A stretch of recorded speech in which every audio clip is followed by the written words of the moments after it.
Assalamualaikum warahmatullahi wabarakatuh. Sahabat soleh beriman, Asiyah binti Muzahim memiliki semua yang diinginkan wanita di dunia, mulai dari wajah yang cantik, kecerdasan, kekuasaan, hingga harta yang melimpah. Meski begitu, ia tidak mudah tergoda dan tetap mampu menjaga keimanannya. Tidak heran bila Allah membuatkannya rumah di surga. Bahkan Rasulullah SAW bersabda, sebaik-baiknya wanita di semesta alam ini ada 4, yaitu Asiyah istri Fir'aun, Maryam binti Imran, Khadijah binti Khuwailid, dan Fatimah binti Rasulullah SAW. Di video kali ini kita akan membahas keteguhan iman Asiyah binti Muzahim, istri dari Raja Zolim yaitu Fir'aun. Namun sebelum melanjutkan kisahnya, ada baiknya untuk menekan tombol subscribe, like, share, komen, serta menyalakan loncengnya untuk tidak ketinggalan kisah islami selanjutnya. Sahabat soleh juga bisa request di kolom komentar untuk kita bahas kisah islami menarik lainnya. Asiyah binti Muzahim merupakan ratu atau istri Raja Mesir yakni Fir'aun. Seperti yang kita ketahui, Fir'aun merupakan raja yang sangat berkuasa, tetapi terlalu sombong sampai menganggap dirinya sebagai Tuhan. Berbeda dari sang suami, Asiyah justru dikenal murah hati serta lemah lembut. Perempuan yang hidup pada masa Nabi Musa alaihissalam ini diceritakan senantiasa menyayangi orang-orang miskin. Saat Nabi Musa dilahirkan, Raja Fir'aun sudah mengeluarkan perintah supaya setiap bayi laki-laki yang lahir dari Bani Israel harus dibunuh. Sang raja bermimpi akan datang bayi laki-laki dari Bani Israel yang berpotensi mengancam kekuasaannya. Suatu hari ketika Asiyah tengah duduk di taman dalam istananya yang dialiri sungai, ia melihat sebuah benda terapung lalu mengalir ke arahnya. Atas perintah Asiyah, dayang-dayang istana kemudian mengambil benda tersebut. Betapa terkejutnya Asiyah saat melihat ada bayi laki-laki di dalam benda yang mirip peti itu. Naluri keibuannya pun muncul. Dia ingin merawat si bayi. Namun ketika kabar tersebut sampai ke Fir'aun, sang raja langsung menyuruh utusannya untuk membunuh bayi itu. Beruntung Asiyah berhasil mencegahnya. Ia kemudian berupaya melembutkan hati suaminya agar bersedia menjadikan si bayi anak angkatnya. Fir'aun lalu menyetujui permintaan Asiyah. Walau dirinya seorang raja yang sangat diktator, tetapi ia sangat mencintai istrinya. Bayi mereka yang ternyata Nabi Musa itu pun tumbuh besar di dalam istana dengan kasih sayang Asiyah. Ketika sudah dewasa serta diangkat menjadi seorang nabi, dia diperintahkan Allah untuk menyampaikan wahyunya kepada semua orang, termasuk ayah juga ibu angkatnya. Tanpa keraguan, Asiyah kemudian mempercayai wahyu tersebut dan beriman kepada Allah. Ia tahu suaminya tidak akan menyetujui keputusan itu, tapi dirinya yakin dengan langkah yang diambilnya sudah benar. Asiyah merupakan seorang wanita yang secara diam-diam beriman kepada syariatnya Nabi Musa alaihissalam. Asiyah ini pula menyembunyikan keimanannya di hadapan suaminya yaitu Fir'aun. Karena di waktu itu Fir'aun ini mengaku Tuhan yang wajib disembah oleh semua orang. Fir'aun suaminya ini memang terkenal sangatlah kejam dan akan melakukan apapun untuk seseorang yang tak mau menyembahnya. Pantas saja kalau Asiyah ini menyembunyikan keimanannya karena dikhawatirkan apabila suaminya ini tahu maka nyawanya akan terancam. Sesuai perkiraan, saat mendengar penyampaian Nabi Musa, amarah Fir'aun tidak terbendung lagi.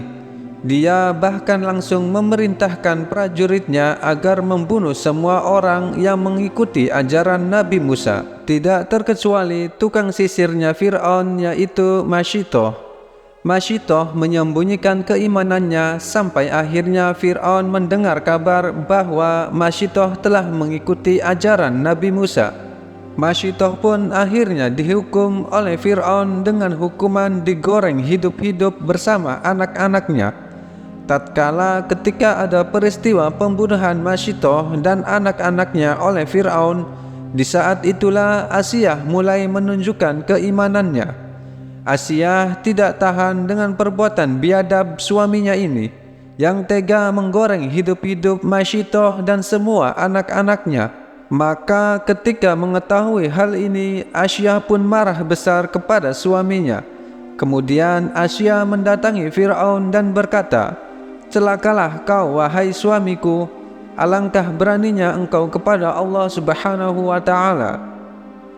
Mendengar hal itu, tiba-tiba Fir'aun kaget mendengar istrinya menyebut nama Allah, persis seperti yang dikatakan Masyitoh. Maka Fir'aun pun murka terhadap istrinya. Kemudian ia meminta kepada Asiyah untuk menarik kata-katanya kembali. Akan tetapi Asiyah tidak mau menuruti perintah Fir'aun. Asiyah berkata, "Kalaupun aku harus kufur kepada Allah, aku tidak akan mau." Akhirnya Fir'aun pun semakin murka mendengar perkataan ini, sampai akhirnya Asiyah pun diusir dari hadapan Fir'aun. Kemudian keesokan harinya Fir'aun mengumpulkan seluruh pejabat-pejabat kerajaan untuk bertanya bagaimana pendapat kalian tentang Asiyah binti Muzahim. Dan mereka kompak menjawab dengan puji-pujian. Kemudian Fir'aun berkata lagi, "Tapi ingat, kalian boleh memuji dia, dan ketahuilah dia telah menyembah Tuhan selain diriku." Maka pejabat-pejabatnya ini mengatakan, "Kalau begitu, bunuh saja dia." Akhirnya diambillah keputusan di ruangan itu bahwa Asiyah harus dibunuh apabila ia tidak mau kembali menyembah Fir'aun sebagai Tuhannya. Asiyah pun akhirnya ditangkap dan tubuhnya diikat di sebuah batu. Kemudian dibawalah ia ke tengah padang pasir yang sangat panas. Lalu setelah itu ia ditinggalkan dengan posisi dirinya terikat di bawah terik matahari padang pasir. Fir'aun beranggapan bahwa selama Asiyah ditinggalkan, pastilah ia akan meminta tolong kepadanya dan mau kembali menuhankan dirinya.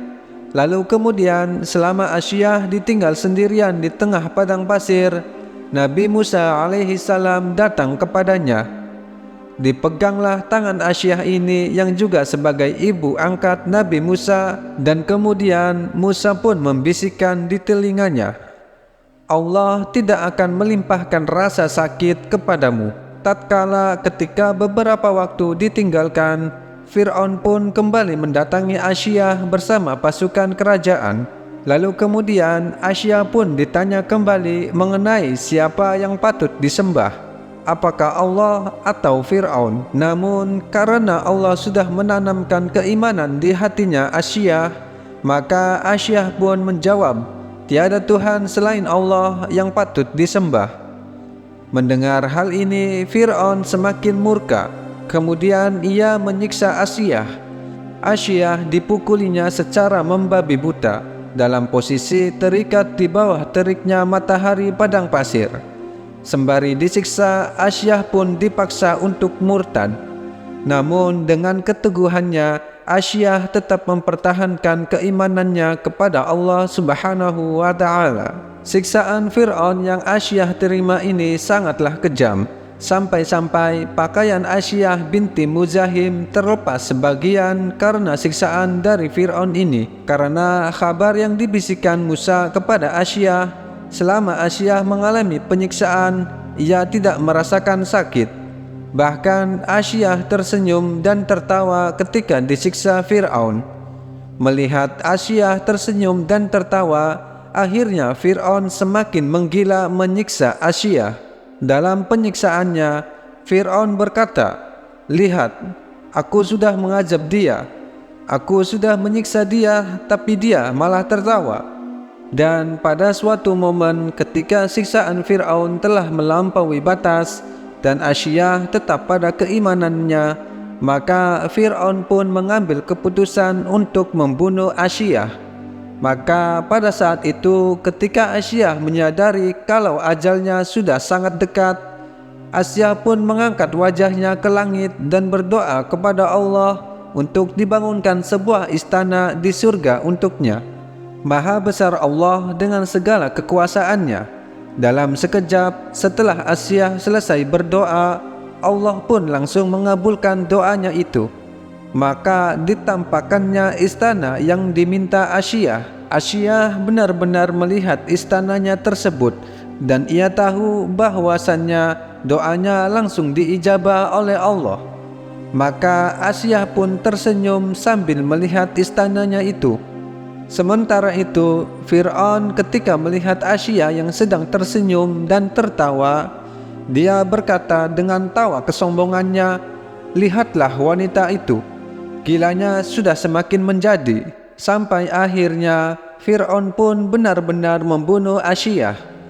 Asya pun wafat dalam keadaan husnul khotimah. Sahabat soleh beriman, bagaimana keteguhan hati Asya binti Mujahim dalam mempertahankan keimanannya. Maka pantaslah bagi Asya binti Mujahim mendapatkan istana di surganya Allah Subhanahu wa ta'ala. Semoga sahabat soleh beriman dapat mengambil hikmah dari kisah tersebut. Wallahu a'lam bishawab.